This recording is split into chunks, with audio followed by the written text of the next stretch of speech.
Olá, você que está nos assistindo, seja muito bem-vindo à segunda parte de resolução de questões do ENAD. E o ENAD, ele nada mais é que o Exame Nacional de Desempenho de Estudantes, aquele exame que alguns alunos fazem no fim do curso. E eu sou a Mariana Condé, faço parte do PET Engenharia de Alimentos da UFLA, e esse vídeo ele é parte do nosso projeto Informa PET.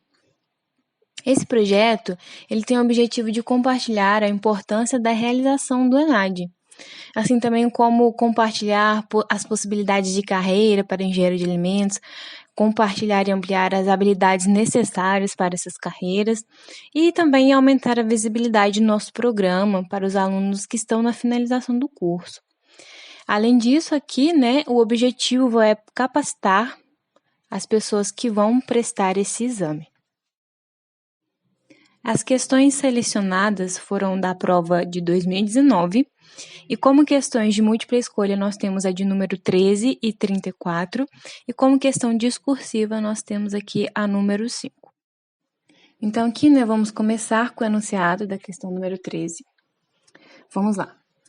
Um secador é alimentado com um arranjo de 10 bandejas, cada uma das quais contendo 35 kg de um alimento com 40% de umidade a 20 graus Celsius.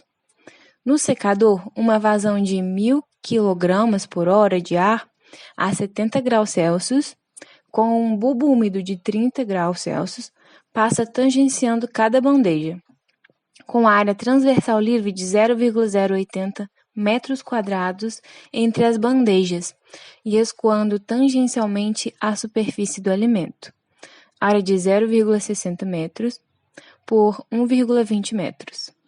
Sabe-se que grande parte da água do alimento comporta-se como água pura, entre 40% e 20% de umidade, em base úmida. E aí vem a nossa pergunta. O processo ocorre em um período de secagem a taxa constante.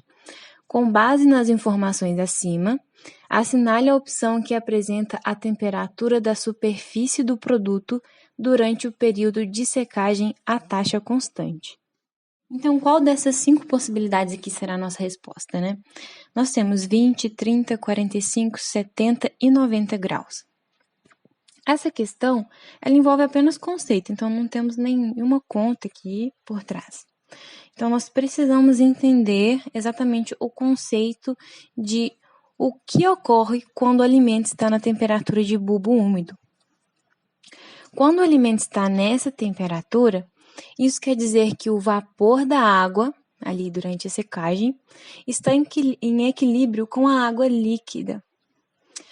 E o que isso quer dizer, Quer dizer que todo o calor fornecido pelo ar ali durante a secagem, ele é usado na evaporação da água pura, aquela água que não está ligada. Então, ela está ali, livre. Então, é isso.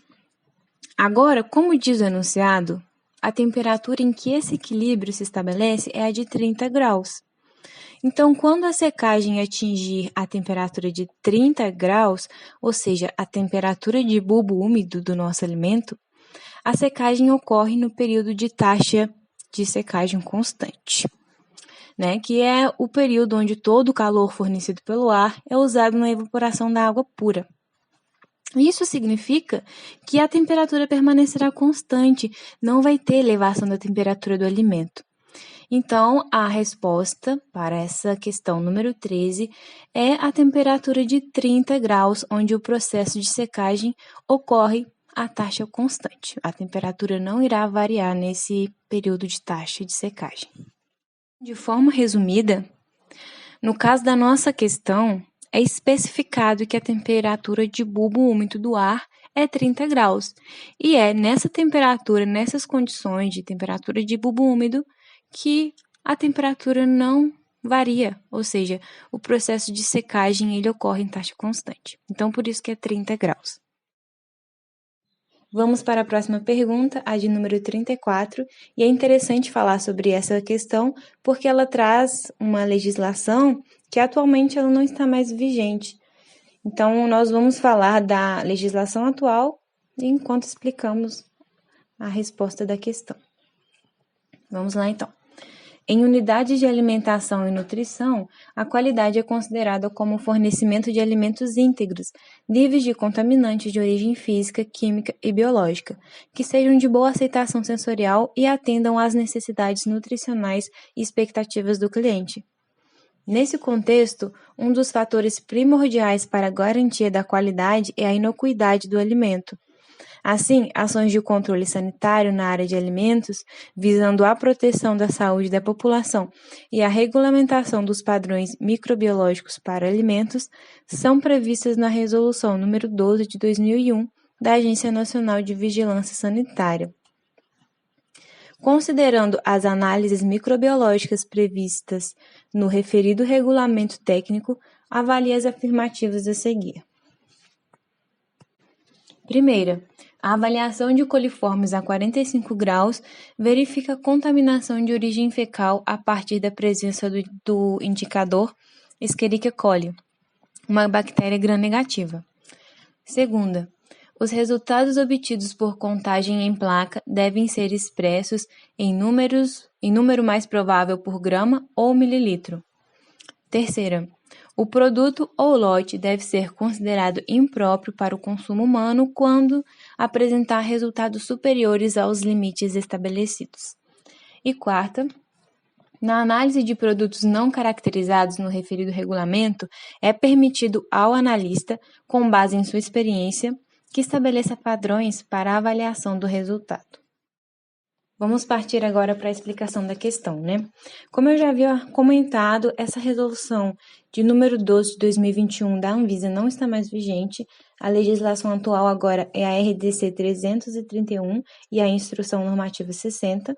Não vai interferir aqui na nossa questão, no resultado da questão, porém já é interessante a gente saber, né, que essa legislação já caiu por terra e agora a mais vigente é essa, RDC 331 e a Instrução Normativa 60. Na época do ENAD em 2019, que é essa questão, essa resolução da Anvisa ainda estava vigente, mas nós estamos em 2021 e essa legislação passou por uma atualização.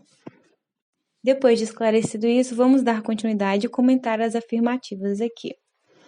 A afirmativa número 1, ela está correta, não tenho o que acrescentar, é exatamente isso. Já a afirmativa número 2 está errada, porque quando se faz análises em placas, os resultados são expressos em UFC por grama ou por mililitro. O UFC significa unidade formadora de colônia. Quando nós expressamos em número mais provável? Quando as análises são feitas em tubos. Então, é esse que está aqui o erro. A número 3 também não temos o que acrescentar, pois ela está correta.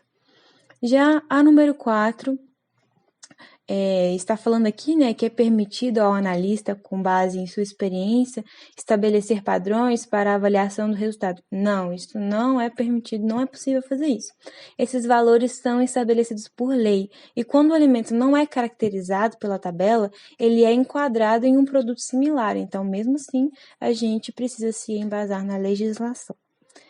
Então, concluindo aqui, a alternativa que nós temos como correta é a letra B. Chegamos na nossa terceira e última questão, a número 5, que é uma questão discursiva e ela fala sobre secagem também. Então vamos lá. A secagem foi um dos primeiros métodos de conservação de alimentos utilizados pela humanidade. Por se tratar de um processo complexo, a natureza do alimento, suas propriedades físicas e a sua relação com os fenômenos de transferência de calor e massa devem ser levados em consideração no dimensionamento de secadores industriais.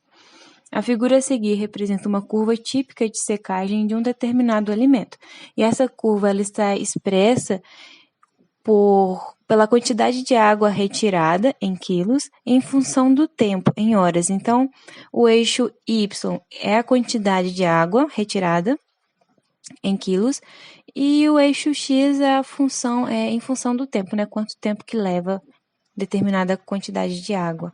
E o tempo está em horas. Agora vem as nossas perguntas aqui, né? Com base na figura e nas informações apresentadas, Faça o que se pede nos itens a seguir. Teremos 2 itens. Vamos por esse aqui primeiro, né? O item A. Identifique os períodos A, B, C, D e E e explique o que ocorre em cada um deles.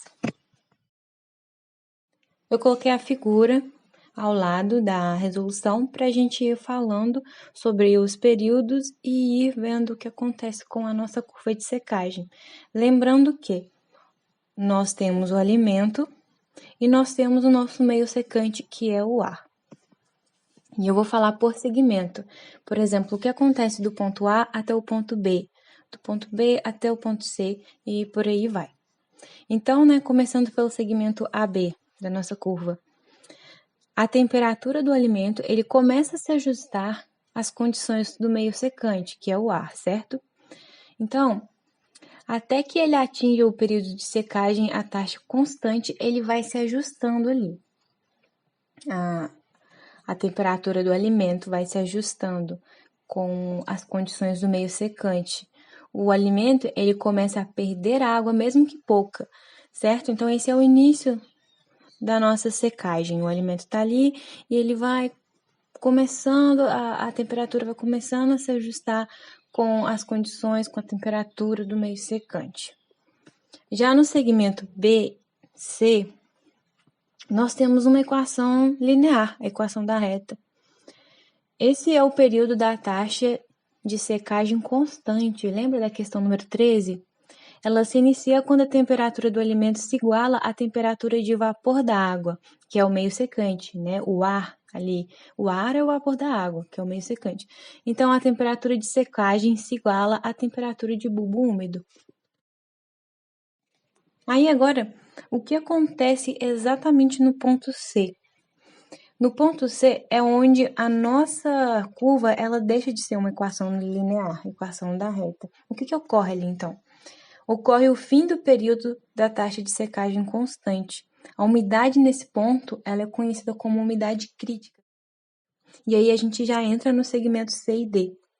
É onde realmente começa o primeiro período de taxa decrescente, controlada pela transferência interna de umidade associada à difusividade. Abrindo um parêntese para falar sobre a difusividade, ela é muito importante para realizar os cálculos de transferência de calor em operações como a secagem. Então, como em muitos processos o conteúdo de água e a temperatura de um produto varia, o valor da difusividade térmica também vai variar. E é isso que está querendo dizer aqui a explicação do segmento C e D. Já no ponto D e E, nós temos o segundo período de taxa decrescente. O alimento está ficando cada vez mais seco, certo? A umidade desse alimento diminui até alcançar a umidade de equilíbrio para as condições de temperatura e umidade relativa do ar. E é ali onde o nosso alimento ele está completamente seco. Para finalizar, nós temos a letra B da questão número 5. Apresente e justifique pelo menos 2 fatores que podem alterar o comportamento de uma curva típica de secagem de alimentos. O primeiro fator citado é a umidade do ar. A umidade elevada do ar vai fazer com que leve mais tempo para ocorrer a secagem, tendo em vista que o gradiente de umidade será menor. Então, o grau de variação da umidade ele será menor. Isso vai influenciar no nosso processo de secagem, nossa curva. Já o segundo fator foi citado aqui o tipo de secador, porque o secador ele influencia a cinética de secagem. Tem secadores que eles promovem uma secagem mais eficiente do que outros. Por exemplo, os secadores de túnel ou esteira, eles são mais eficientes do que comparados aos secadores estáticos, os de bandejas. E essa foi a segunda parte de resoluções das questões do ENAD. E não fica por aí, continua ainda, nós temos até a parte 6, temos agora a próxima, a parte 3 com a Tainá, e nós agradecemos muito você por ter assistido. E qualquer coisa, manda mensagem pra gente aí nos comentários que a gente vai estar disponível para ajudar. Muito obrigada e não esqueçam de curtir lá a nossa rede social do Instagram. E se você ainda não está inscrito no nosso YouTube, se inscreve também porque nós temos conteúdos muito legais. E até logo!